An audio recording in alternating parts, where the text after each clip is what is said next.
This guy knows, right? Anything else I'd looked up, nobody really understood what I did and the ins and outs of insurance versus cash based. And he said, I told him one of my biggest concerns was I know that most of the children that would benefit from my services are on Medicaid. They're on these insurances that, that's what they have to use.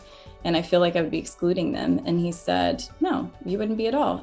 If you're really if it weighs that heavily on you, then work pro bono. Like use the money that you're making from other people to plant seeds and give back in other ways. It doesn't mean you have to exclude people. And it was just so permission giving, honestly, to me at that time that it opened the door. All right. Welcome. This is awesome to have you on here. So Jenny, why don't you start us off with, as usual, the background, what got you into the OT world and pediatrics, and then kind of bring us up to when you started your practice. Sure.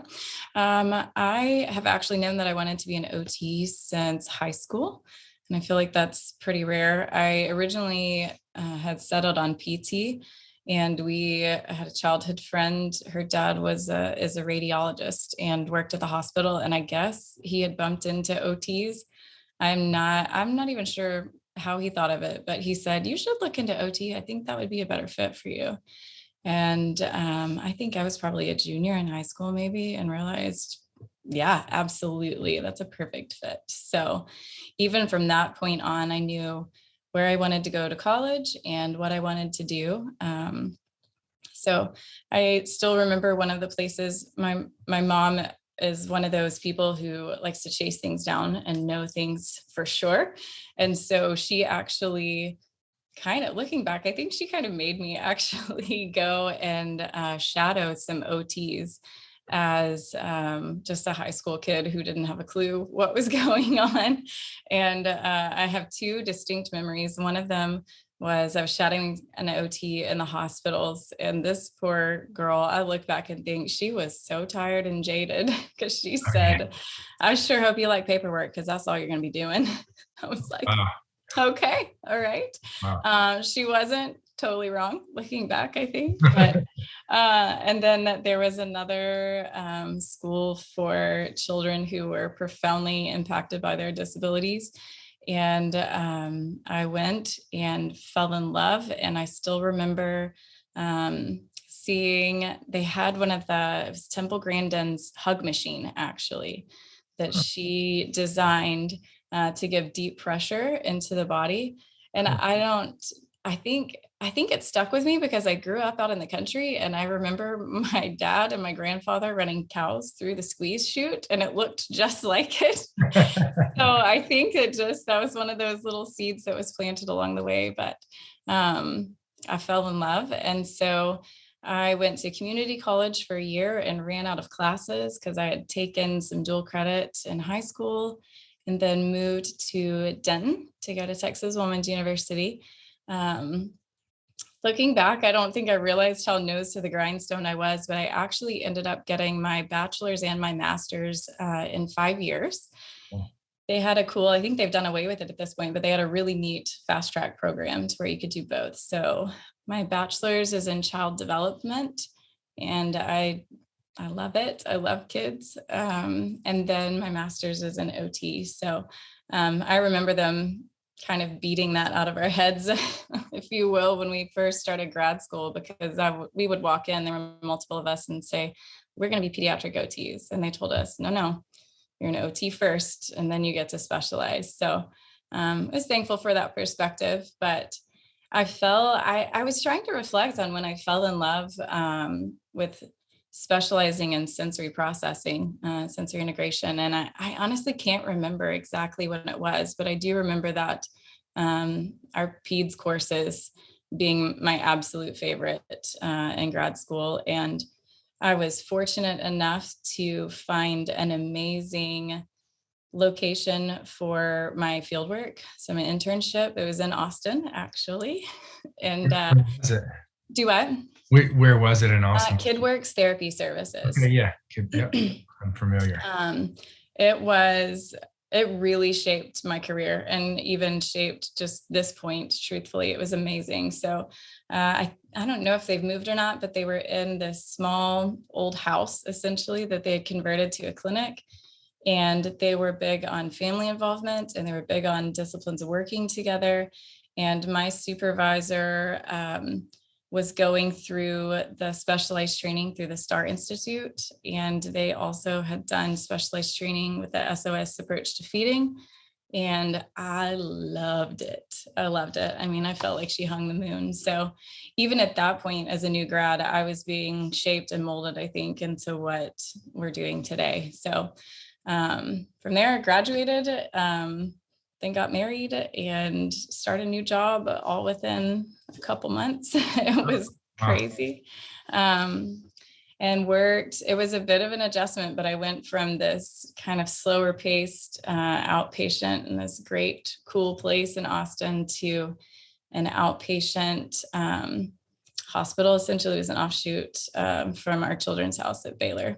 And so all of a sudden I was in the insurance model with back-to-back kids, sometimes seeing 13 to 15 kids a day. Wow. It was crazy. And I was burned out really fast. Yeah. So worked a little in adults and actually shockingly really loved it. It was completely different. It felt like starting over when I took that break, but I didn't stay there long without dipping my toes back into pediatrics because I just missed it so much. So I've worked lots of different jobs kind of here and there through the years, but ultimately kept coming back to working in pediatrics and specifically just really being minded in that sensory processing essentially. Trying to think how to describe I think, so I grew up in a smaller town in East Texas and my family was all still here. And when my husband and I got married, I was ready to move back and be close to family. You know, I had done college and grad school and it was great. And I was ready to go back home. And he actually has a bachelor's in biology, which is not super helpful in East Texas. So he said, you know, the only way we're going back is if you open your own practice. And I said, no way, it's never going to happen. I've seen those people. They bring their work home with them. They're crazy. They have so much stress. It's never going to happen. It did. So I ended up, I think it was from 2017, 2000 to 2019. We had our son. He was still pretty young. And I ended up actually running a chapter of a nonprofit organization in Dallas and realized very quickly that I didn't know what I was doing. And then started learning as I went. You weren't practicing OT at that time. I was practicing part-time. So I was able to take off. I took off 9 months after we had our son. I had some complications and realized how precious life was, honestly, and said, you know what, like we can do this. So took off some time and I'm thankful, but then wanted to dip my toes back in. So I worked, I think 2 days a week when I was doing that. So it became a lot to juggle, honestly, just being a stay-at-home mom and essentially running a business with the nonprofit. And then working as well. So it was a lot at that point. So he had, like, you guys relocated up to Dallas and maybe for his work or so we both moved away for college actually. Okay. So when we moved away from college, I moved in, oh gosh, I don't even remember, 2005, I think maybe. And then he was in Abilene. And so we moved to Dallas when we got married and so that was 2010 and we were in the Dallas area from 2010 to 2019 when we finally moved back to East Texas. I see. Okay. And, yes. And it's good to have the time frame. So you were practicing about 9 years-ish. Mm-hmm. And when you moved back to East Texas now, yes. When you went back to East Texas, was it like with the intention of starting a practice? I'll never forget that moment. I think we might have been actually taking down Halloween decorations and I was sitting on the front porch with my husband and realized I think I can do this. I think this is what we're being called to. And we knew that we were being called to be foster parents as well. And we honestly, it's just those moments in life where you're looking in the future and thinking, what is this going to look like? What do we want for our lives? What do we want for our family? And that's when I realized we're really going to do this, and I'm going to open my own practice. And I was so terrified. Oh my goodness. Yeah. Just really overwhelming, but also really excited. So we made that decision, I think fall of 2018, and then we ended up moving in spring 2019. Okay, so you made the decision before moving. So Mhm. what was it that took you from, tell us the story of, like, you mentioned there's no way I'd never do that, but that was your mindset Mhm. about private practice. I've seen those people. Just what took you from that to then you're taking down decorations and you're like, I'm going to do it. Yeah. I think there was a lot of life experience in there. We actually we lost our daughter in 2014, and that was the hardest thing I've ever walked through in my life. And we came out stronger. And so when you live through something so hard, you realize I can do hard things. And I think that, and the nonprofit, the name of it's Hope Mommies, and our whole purpose was ministering to moms who've gone through loss. And so we had 600 members in our chapter. And so it truly had 30 volunteers that I managed. So at that point, I realized if I could do that, I can do this. And I love what I do as far as OT. So I think it was just those life experiences adding up. And I still remember walking around it was the clinic that I worked at that point. I'd actually worked there previously and then came back and worked for her again. But I remember just walking around and thinking, I want this for myself. I want my own, and I want to create something big. So that was where it started. Great. So made that decision fall 2018, moved back that spring to where you are now. What part of East Texas, remind me? We're in Longview. Longview, that's right. East So of China. so you moved back, and was it like, immediately you're opening doors, or tell us the beginnings? That was my hope. So it's really, I look back fondly on this season from, fall, and trying to find a location and thinking up a name and dreaming and planning, and just lots of wondering, because we didn't know where we were going to live and we didn't know where I was going to open. And I still even remember I had looked and told my parents that I wanted to open up shop. I found a cool little place in downtown Longview, and they both looked at me and said, "That's a terrible idea." And Really?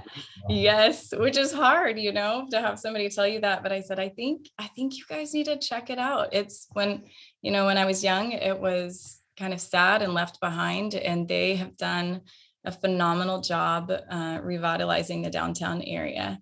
And so we searched and hunted, and we would look at a place, and then, we were 2 hours out of town. So by the time we would come back again, it was gone. And so it just so happened, I walked by, we saw a place, and I still remember there was a little boy in a Spider-Man costume with his hands up to the window looking in. And I realized at that moment, that's my place. So it was a lot to juggle, moving back and scheduling everything. But I had signed on the dotted line. It was my space to rent. And I thought, we'll get this done. I'll be in by the end of the year. And that did not happen at all. All of my plans that I made basically went out the window. It all got derailed. Like, it wasn't, the space needed work to get ready, or yeah? The space was sad. There were roaches that were dead. There was a scary bathroom that I was even afraid to step into that was not ADA compliant. So basically, it was an empty shell of a place that needed a lot of TLC. And I don't know where the idea came from, but I ultimately wanted a space where people felt comfortable and at home, but it also felt special. That it wasn't just another therapy place where you're crammed in and everybody's, on their phones. I don't give out my Wi-Fi password because I want people speaking to each other, and I want people paying attention to each other and their kids. So I just had this idea of this culture that I wanted within my own clinic. And it took a while it's just every step of construction seemed to take forever. We had asbestos that we had to have abated. I mean, it was just a mess, basically. So, somewhere in the middle, I think it was April, I took a picture out in front of the clinic with the keys in my hand and I shared it on Facebook. And somehow, I think between downtown Longview, people and businesses picking it up, it was shared enough that I think I had maybe over 10,000 views essentially, Wow. which was incredible and overwhelming and really kickstarted things. Picture on Facebook. Picture on Facebook. That's That's cool. pretty much it. It was amazing. So That was April of 2019. 19. Okay. 2019. So maybe a month after we moved. And in my mind, I was excited, but also, my whole goal was to have this specialty clinic. I need swing hookups. What I do demands a certain clinic space, essentially. And so the longer the remodel took, the more I started to worry, how do I market? I can't really go talk to people and say, I'm going to do this cool thing, but I can't do it yet. So I felt that was a very stressful time. It took, honestly, actually, I think it took just over 365 days to fully remodel this space. Wow. Okay. Which is, it was a rough patch. Like, before we get into, beyond that point, maybe some lessons learned for those listening and, ever in the future looking for new space, like, were there some things that you would have done differently or maybe, just wish you'd known ahead of time? I wish I had looked into, just truthfully, even the steps of what has to go in order as far as finances and finding a contractor and getting plans drawn up and loans and all of that. And we had a lot of issues in regards to what we were quoted initially or understood to be quoted. Obviously, number one lesson is get it in writing. I mean, it, but then you don't do it and you kick yourself every time. So I ended up getting a loan actually through the SBA, which was great, but that takes time. So it was just kind of one thing after the other. But I think just even having a clearer picture, I'd never built a house, I'd never remodeled anything. So having a clear picture of that, I think would have helped smooth things out. And then finding a contractor who meets your needs and communicates well. Good luck with that. Yeah. Horror stories on the contract. Yeah. Sure. So was it a scenario where the owner of the space was paying for any of it? It sounds like you had to get loans to. Had to get loans. Were you having to pay rent all that time that you weren't able to use it? I think I was able to negotiate maybe 3 months rent free to begin with. And looking back and talking with a friend who's a realtor, it was kind of a honey of a deal. And I understand a little better now. It was actually bank owned at the time. And there was a lot of weird stuff in the history of it, but pretty low rent, which seemed fantastic. And I got those 3 and I was able to change the terms of the lease to be whatever I wanted. It was a phenomenal lease, but it just took forever to get it remodeled. And so that was a problem, but finances didn't end up. I mean, it was not a wonderful thing to be paying rent for a space that I wasn't using, but I ended up having streams of income that I didn't expect. So that was helpful. Like what? So East Texas, small town, it still boggles my mind, the number of people that I bump into, and everybody knows everybody. And it took a little getting used to coming back home to that, but I love it. And just through acquaintances, I had lunch with somebody and she knew somebody else. And I ended up being contacted about a contract position as a school OT it's like a co-op or shared services arrangement for 3 different school districts. And that was really hard for me, actually. Well, I never wanted to be a school therapist, never, ever. I also never wanted to be a home health therapist, but I managed to do both of those things in my first year of business. Yeah. But I contracted with the school, the co-op, essentially the shared services arrangement, and I worked there in the mornings, and then drove. It was a 45-minute drive, and then drove back to Longview, and then I had a few patients that I had been seeing through the summer before the school year started, so I would go see them at home in the afternoons. And so, kind of fast forwarding to when you could open, Mhm. like, did you first, I'm sure everyone's wondering, are you fully cash pay, Mhm. hybrid? Did you start with insurance? What was the scenario and decisions made around that topic? Okay. So initially when we were in the first planning stages, I thought I would be insurance based. I mean, I still have some of the forms that I'd filled out, and I had talked with the girl who did all the credentialing with the company that I used to work for, and she was trying to help me out. And I really and truly just didn't see that there was any other way to do it. And I don't even know that I had heard of anybody doing full cash pay, truth be told. And I went to the only business class I've taken to date. It was a random marketing class that I went to with my sister-in-law.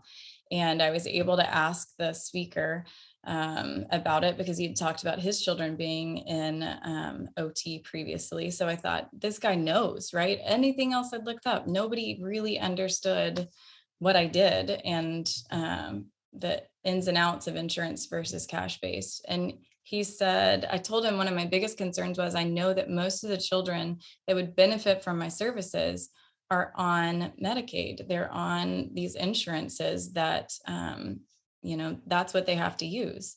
And I feel like I would be excluding them. And he said, no, you wouldn't be at all. If you're really that, if it weighs that heavily on you, then work pro bono. Like, use the money that you're making from other people to plant seeds and give back in other ways. It doesn't mean you have to exclude people. And it was just so permission giving, honestly, to me at that time, that it opened the door. And I still remember coworkers that I was with back in the Dallas area. I mean, they looked at me like I was crazy when I told them that was what I was going to do, but I stuck to my guns. And so I started 100% cash pay. So it sounded like you were saying you had never heard of anyone doing that.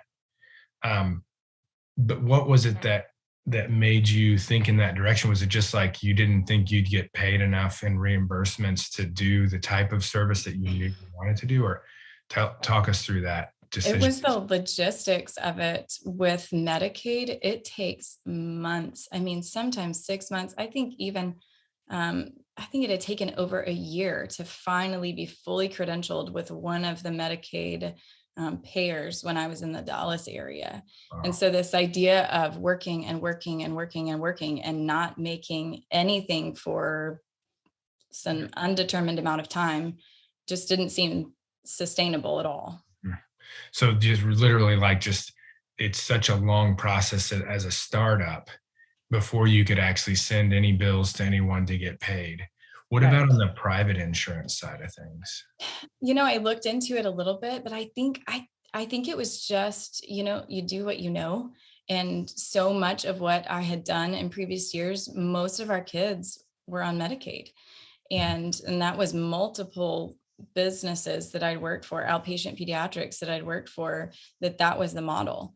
I was sick of it because I mean, I still remember I was denied services for this sweet little kiddo whose diagnosis code from the doctor was bilateral hand deformity. And they denied my evaluation and request for therapy, stating that they didn't see medical necessity.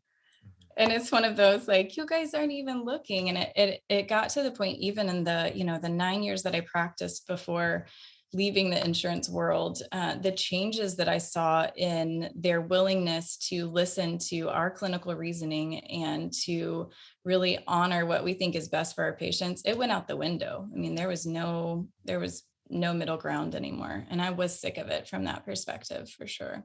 But I think it was just what I knew.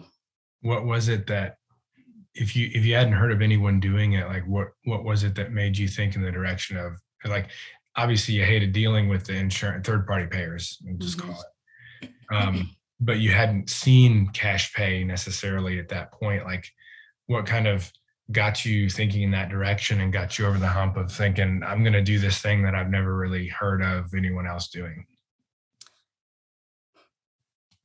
I think it might have been your podcast. I'm really trying to think back of Oh, what really? it was. I think it was. I mean, I remember just searching and grasping at straws, trying to find anyone who'd done this, specifically anyone in pediatrics, but anyone who'd done this and been successful.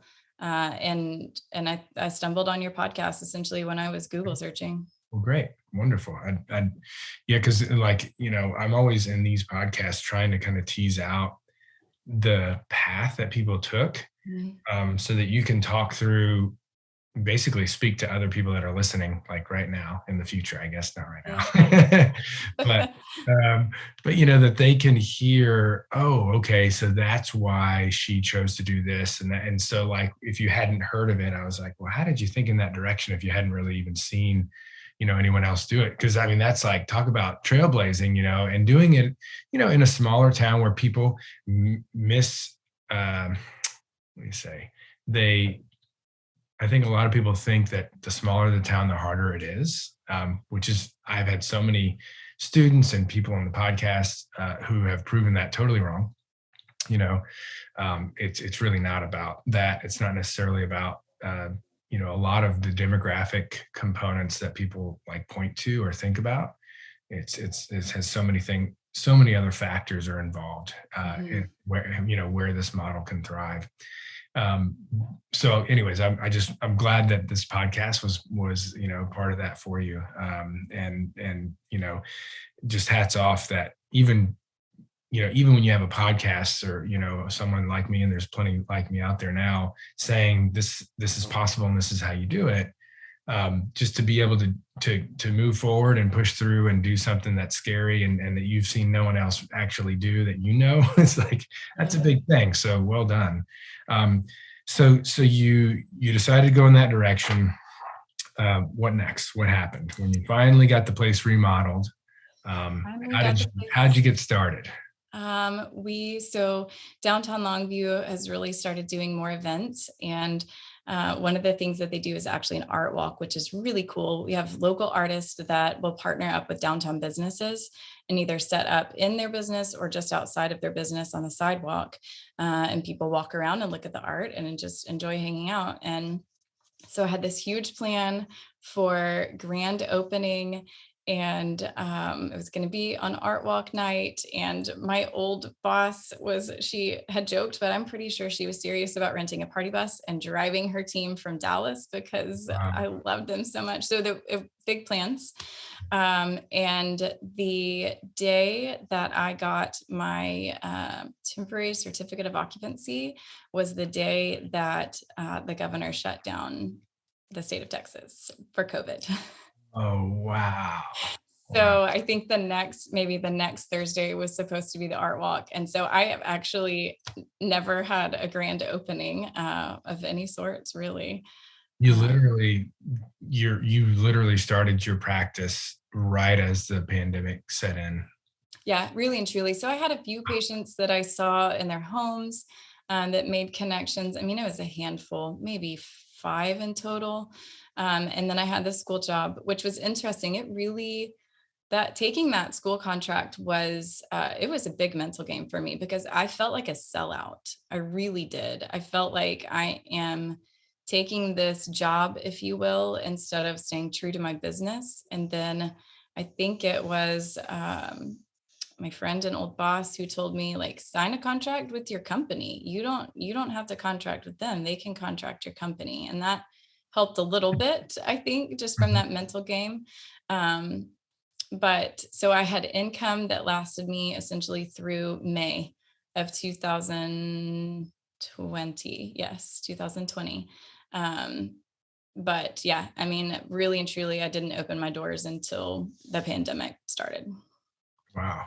So, I mean, I know that in Texas, they didn't make PT businesses close their doors. Were you, were you still seeing a lot of patients, or were you seeing your patients in person? Or did you incorporate telehealth in any way? I did not really incorporate telehealth. And what I found was that most families were desperate for somebody to see their kids in person. Mm, yeah, They ours were, really were. we were, for Yes. sure. My wife just became the best therapist, man. She was doing, we went from 2 sessions a day of some either a PT, OT, or both, and speech, to just one kind of a day, because it's all that, like, I was scrambling like so many other business owners just to, like, keep things going, and we did a good job of it. We kept the ship afloat. And 2020, I think we ended up, I think I made $4,000 more than 2019 in the clinic. Hey, So it's not the usual gain, but the fact that we, basically stayed on par with anything before was great. But so Jenny, my wife Jenny, took over and just became this amazing therapist by by having our therapist doing all these telehealth sessions like 5 days a week. And so, but I also was thinking about that in your case with, with sensory processing stuff. I just wondered, how much of that would be translatable to telehealth. I think now that I do, now that I've gone through the Star Institute and gone through that certification route, if you will, um, with specialized training, they focus so much on parent collaboration that I think there is a huge part of that I could have done. But at that point, my client base was still so small. There really wasn't there wasn't a place for that for me yet. I feel like, in truth, my skill set, I feel like, just lies in that being with a child. Mhm. That's really where I shine the most. And so being with a child on a computer, it's just not the same. It's really And not. they really they were happy to Yes. bring them in, even Yes. with all that going on. And I think it really was a huge benefit and blessing that my client list was so small, because I didn't have multiple families sitting in the waiting area. I could promise them, I schedule you with time between, when people were still so scared. And I clean between each kid that comes in. And I was able to do that because of my lower, caseload, if you will. And so it really, I think, was a benefit to start, just given our culture at that time. Yeah, yeah. And were you working with some kids who had medical conditions that put them at like super high risk if they were to get exposed, or more of just the sensory stuff? I wouldn't say super high risk. I think, just given often kids who have sensory difficulties have had medical issues in the past. That's common. So I worked with a couple of feeding kids that, I was definitely a lot more cautious, just knowing with feeding therapy, it's really hard to not, get in each other's germ bubble, if you will. Yeah, for But sure. but ultimately, it wasn't a huge concern for us. Right on, right on. So you started off slow in a good way. Mhm. And what would you say has, now, I'm coaching you in the group on like how to manage a 3-month waiting list, I think. And this is, Gosh, or it's now is longer it than that 4? now. Oh God. I just booked an eval for May. Wow. Yeah. Okay. So, and just for context, we are recording Yes. this on Oh, October 22nd. yeah. Yeah. So the staffing part of this is that, that's a whole other conversation, of course, that Yeah. you're trying to find. And when you're trying to find someone in such a tight niche, it's just so difficult, and in the midst of a shortage of, workforce in the first place. But um, so that was really, what was that? Only a little over a year ago that you were starting out in the middle of the beginning of the pandemic, right? Mhm. So like a year and a half at most. Walk us through that year and a half of going from, just a handful of clients to now, booking literally more than half a year out. Yeah. Um, I think what turned the corner for me was the training that I went to, at the Star Institute, because I'd always felt a little out of place with the way most therapy practices were run. It's the dry cleaning therapy, right? You drop your kid off at the door, they take him back. Parents expect you to wash them up, press them out, and get them ready for the next week, and then send them back on their way. And you spend the last 5 minutes saying, they did great today. We had a lot of fun. We worked on this. We'll see you guys next week. And it bothered me. And so when I went to the Star Institute and I was surrounded by people who were passionate about the nervous system and helping families understand what was going on and working with families in the session, instead of saying, no, you can't come back into the therapy session. You have to sit out there and listen to your kid cry. I think that really turned the corner for me and truly shaped how I was doing therapy, because I was and how I was running my business, because I was following the more traditional model of once, maybe twice a week for what feels like an eternity, I think, for some families when it comes to therapy. And so all of the sudden, this model, the STAR model of doing the intensive approach, and being equipped with the knowledge and understanding of truly in-depth sensory processing disorder, and knowing how to identify that and how to help families, that is what changed everything. And I think having the confidence too, and realizing I'm the only one around here that knows this information and that knows how to do this. And so I think, after I went to that, I convinced the first family to give it a whirl.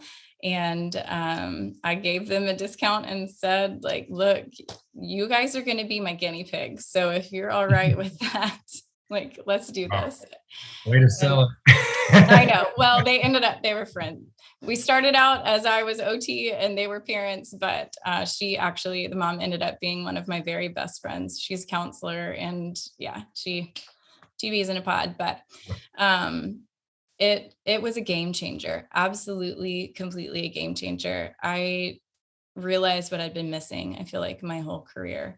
And having families be in there intimately involved and getting to know the family and truly having the time and making the time to listen to them is what changed. It changed everything. So I switched over to doing that intensive model. Can you just let them know for context what that model looks like, and maybe how you started and how STAR suggests, and then we can talk about how we changed it. Yes. Okay. So the STAR Institute they recommend most often, I mean, it's based on, their findings in the evaluation, but recommend doing, I believe they recommend 3 to 5 times, and usually 4 or 5 times a week, for a shorter period of time. So I'm even trying to remember what we were doing before, Jared, in my mind. I can't even remember now that we switched. I think it was like 5 weeks or 3 weeks, and then a break, and then like another 5 or something like that. Yeah. Yes. Okay. Because so I was doing 5 weeks on 3 times a week. Is that right? Yes. And then I was taking 3 weeks off, and then doing another 5 weeks on. So it was 3 to 4 weeks off, but it was generally 3 weeks on, which was totally workable when my schedule wasn't full. Mm-hmm. I could juggle people, and I do feeding therapy as well. So I could fit a feeding therapy kid in here and there, and it worked well. And then all of a sudden, really, honestly, through no marketing, I've done so little marketing. It's been word of mouth is kind of how my schedule has filled. But I had more kids than could fit. And all of a sudden I was trying to juggle having kids be on for 3 weeks, or on for 5 weeks, and then off for 3. And it became a nightmare. It was something I stressed about, I think, all day, every day at that point. Yeah. I'm glad that came up. So I was like, whoa, this, come on, let's think about what can work clinically and business wise. I'm so thankful we talked it over. Yeah, that was a good thing that came up, and we talked through that in the mastermind call. Yes. So I'm sure everyone can kind of understand. And this is not like just for clarification, you weren't like 5 weeks on, 3 weeks off, 5 weeks on, 3 weeks off, and just ongoing. It was like just 2 sets of intensive 5 weeks. Yes. Yes. And we shifted that to basically like four on, 4 off approach. We're doing 5 right now, actually. So Oh, 5 5 on. on, Okay. 5 off, But 5 everyone's kind on. of on the same schedule. Okay. That makes sense. Yeah. And I think, as long as that, that additional 2 weeks off, right, doesn't throw things off clinically, it just, for context and for others out there who are in a niche where you have, you want to see people at a certain frequency, or you do intensives, or there are breaks or whatever, and it's like making your schedule a nightmare to stick with that. Kind of just ask yourself the question: is this clinically really necessary? Like in her case, this was like what was suggested through this STAR program. And, they're obviously fantastic and it's a great approach. But I was like, was there actual research or data to like those exact timeframes? Like, did they test, 1 month on, 1 month off? Or is it just, because I think a lot of that stuff, they come to it arbitrarily, without, necessarily, they're not necessarily business people thinking about what kind of nightmare that's creating for a clinician's schedule. So, it's probably kind of rare that others are in that boat. But for those listening who are, like, kind of think, is there a better way to do this logistically that would still clinically be just fine and make my life a whole lot easier, Yeah. And I think what helps me bridge that gap too with having that longer break, because I had been nervous about that. I saw the value in taking a break. I think it really was necessary for the families just to have a break, and for them to kind of put on the training wheels, see how things go on their own, and then meet back again. But what I realized is that we were cramming, parent only sessions in kind of in the middle of these weeks where they were already coming 3 times a week for their kid. And I realized, let's just sandwich that 5-week break and have one of our parent sessions on the first week of that. And then the 5th week of their break, we do the next parent session. So ultimately in the middle, they've only got 3 weeks with no contact from us. And we're trying to touch base in the middle of that too, just a quick email. So helping them feel and realize that that 5-week break it's not a no contact period for them. And we're still accessible in there for them, I think has been a good fit for us. Yeah. Very good. So on the marketing side of things, there's probably not a lot to extract for this episode because it's primarily been a word of mouth thing for you, which is great when that's a possibility. But there, as far as like the challenges and things that we've been working through, there are kind of components of the logistics of how the practice works. You've got one, staff member who's kind of barely part-time. I think you had said. I'd love for to kind of dig into that conversation, as well as like when people do call and you're essentially selling them on something that's very different than their other options, not just clinically, but financially. Right. And this idea of like, this is going to be, what is it? 30, the 2 intensives together, it's like 30 sessions or so. So, for a lot of parents, it's a big jump. It's very, very different financially, clinically, and this like intensive. And while it's a big chunk of change up front, as opposed to, smaller chunks of change, but probably over the course of a year or more. So tell us a little bit about the challenges that you are facing in that. And I think it's been so great to have you and a good number of other pediatric, clinicians now in the group. I've loved that.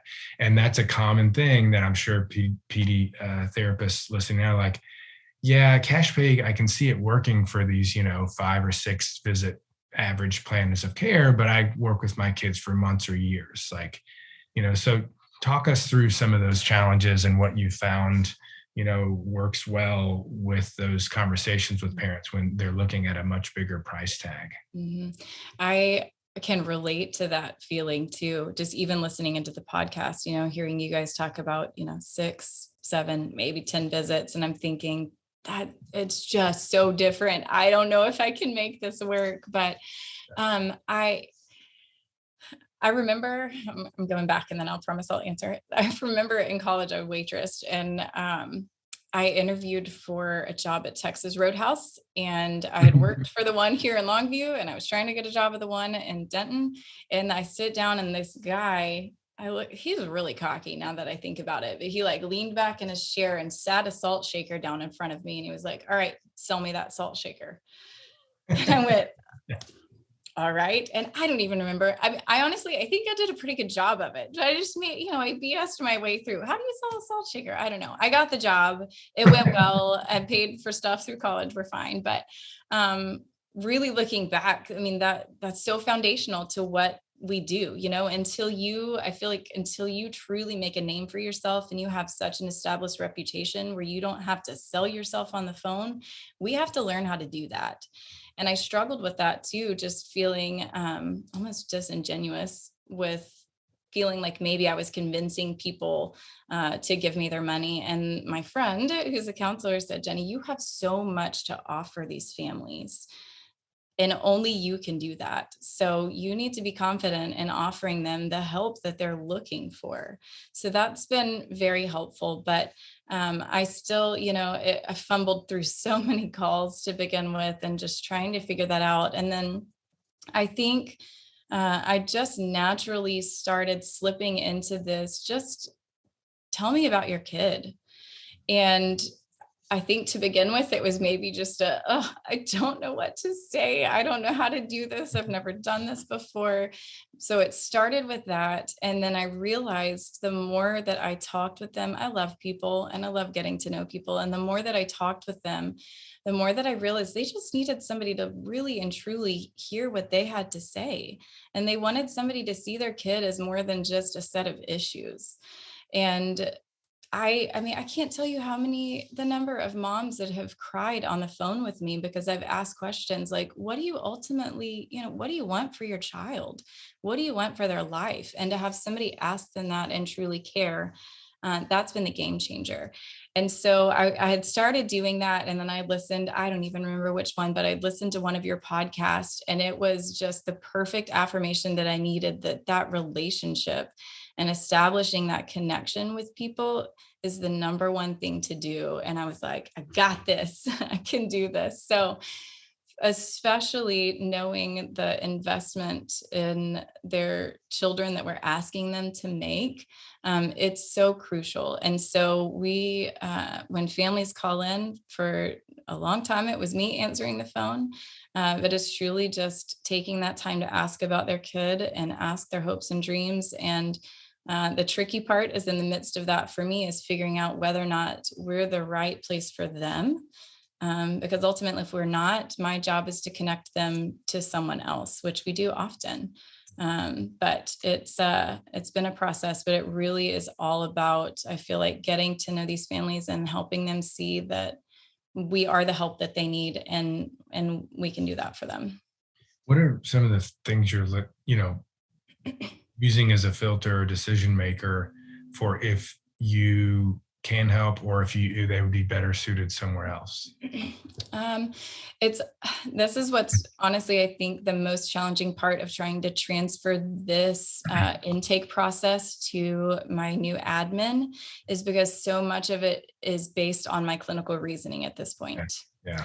And so it's a lot of listening to what they're talking about. And she's a quick study. So she's really starting to catch on and say, this is going to be a good kid. They need us.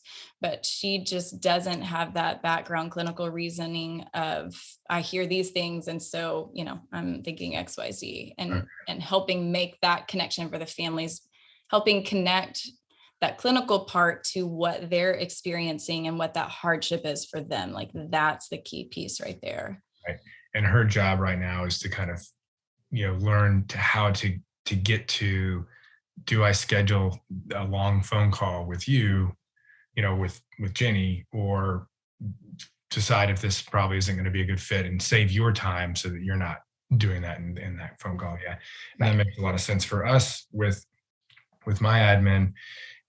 She doesn't, like, when I take a call, when she's out or whatever, and I'm the one answering the phone here and there, it's like I can get into the clinical side of things and kind of start to figure out what's probably going on, even like talk what's probably this or that. And, we bring you in, we can tell. Whereas she can't obviously do that. So with her, I just say, I want you to gather the limitations, the emotional drivers, all that kind of stuff, and saying, make it clear. We're taking notes for, one of our therapists, and would love to get you on the phone with them. But it's different for you guys, because that phone call for you, it's probably going to be like an hour. I think I remember you saying, or 45 minutes to an hour that it's scheduled. And so that's a big thing. And that it needs to be that long when you're ultimately leading to like, hey, I'm going to suggest a 30 visit cash pay plan of care.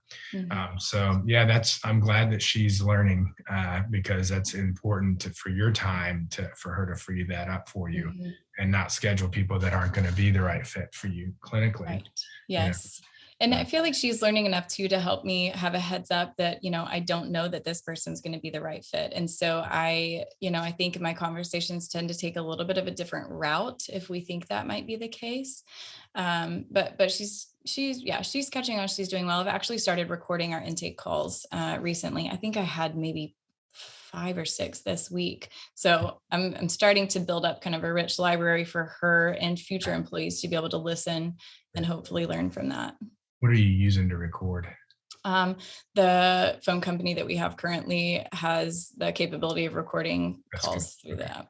Yeah, we went with Ring Central, switched over to them, and that was one of the big things for me, is I got to be able to record those calls, and so we can listen. And Gretchen and I still do that. She's gotten, way better over time, but there's always room for improvement. So that's great that you're recording those.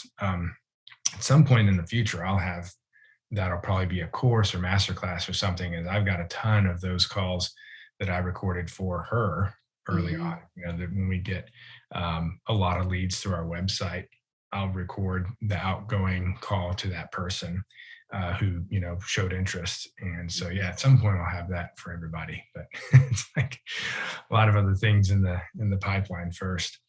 So what are some of the things that, now that you're in practice, and I mean, it's just gone amazingly well, that in the middle of the pandemic, that you're in a year and a half on such a long wait list and fully cash pay, in a small East Texas town. I mean, it's just great story.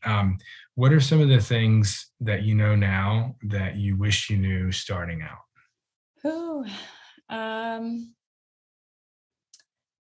I wish let's see, things I know now. I wish I had started on the logistics. So even with your Freedom e-course, or yes, I call it the wrong name every time, but that's it. Yeah, the cash. Okay.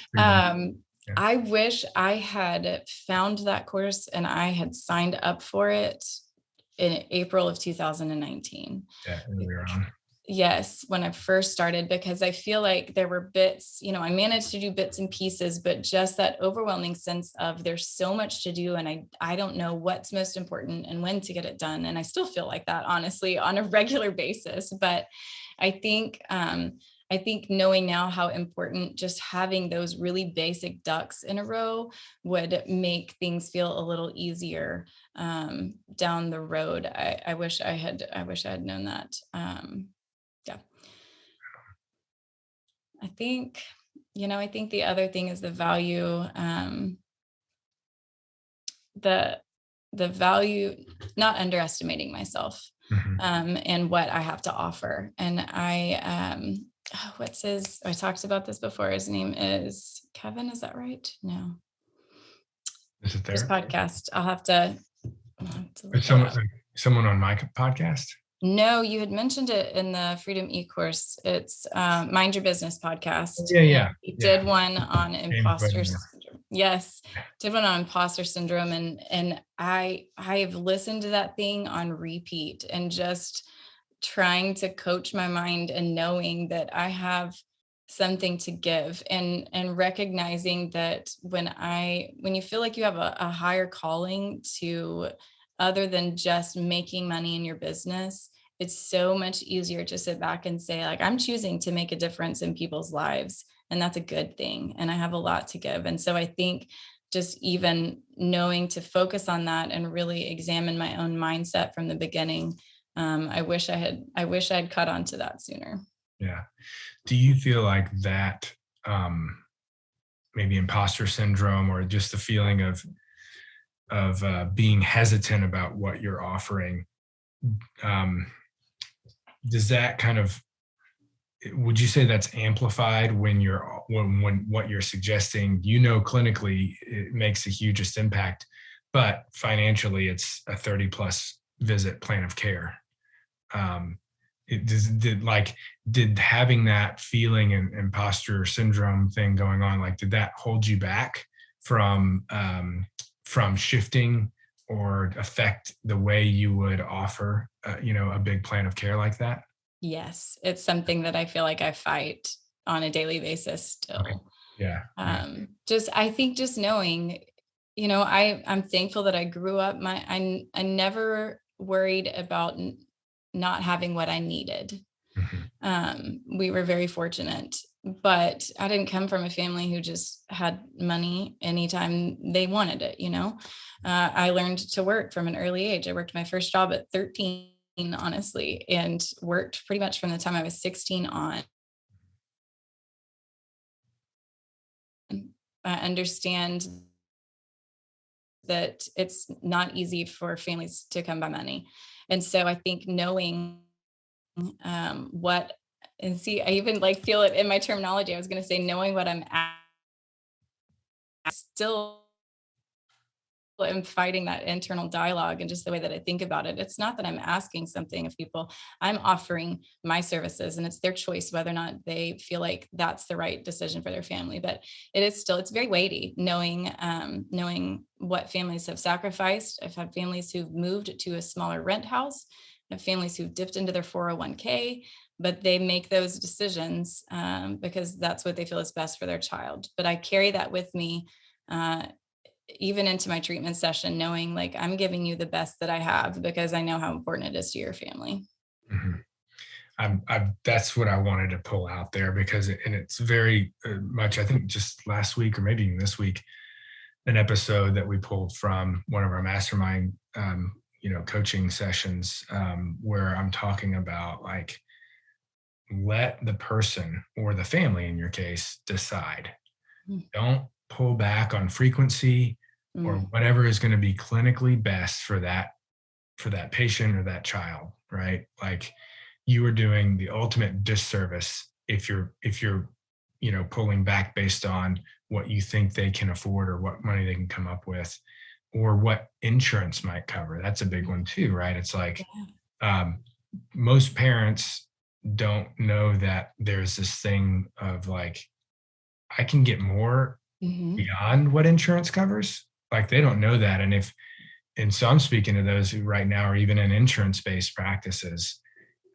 Currently, it's like, just because you know that insurance is only going to cover 2 visits a week or maybe 3 visits a week at most, that's what you suggest. Like, you can say, look, let's get in at least 3 visits a week, but honestly, your child could benefit from more and it wouldn't tire them out or wouldn't be too much on your sensory processing. I don't know. But, when it comes to, like, what a child or what a patient can benefit from, to get the absolute maximum effect and, result, like, suggest that and Mm-hmm. let them decide, you know, because there's no way, like, kids like mine or your patients, without this intensive approach. Mine's on an ongoing intensive approach, but without that intensive approach and lots of frequent sessions, like, they just wouldn't get the same effect. They wouldn't be where they are now and where they're going. Mm-hmm. And it would just be like, if I wasn't a PT that knew about this and knew about cash pay and was able to raise the money to make this happen, like, they wouldn't be where they are. And so I think as clinicians, we run into this a lot, especially in the cash pay realm. And I'm preaching to the choir with you, although I know that you still struggle with it. But I want everyone to really hear this. Like, you don't do your patients a disservice by holding back and thinking, oh, but I'm cash pay at this much a session, and maybe I'll just suggest the 15 session package, even though I know this kid's going to need 30. Don't do that. Suggest what they need and what they can maximally benefit from, and then let them make the decision. If it's important enough and you've cued them into the emotional drivers and what you can do that's different than their other options, then they'll find a way. As you see, gosh, people moving into smaller places to make it work, and what, good for them. They made it work, and their child is so much better off for the rest of their life because of that. That's an amazing thing that they did and that you did. And so, just speaking to everyone out there, don't pull back just because it's cash pay. Suggest what they need and let them decide.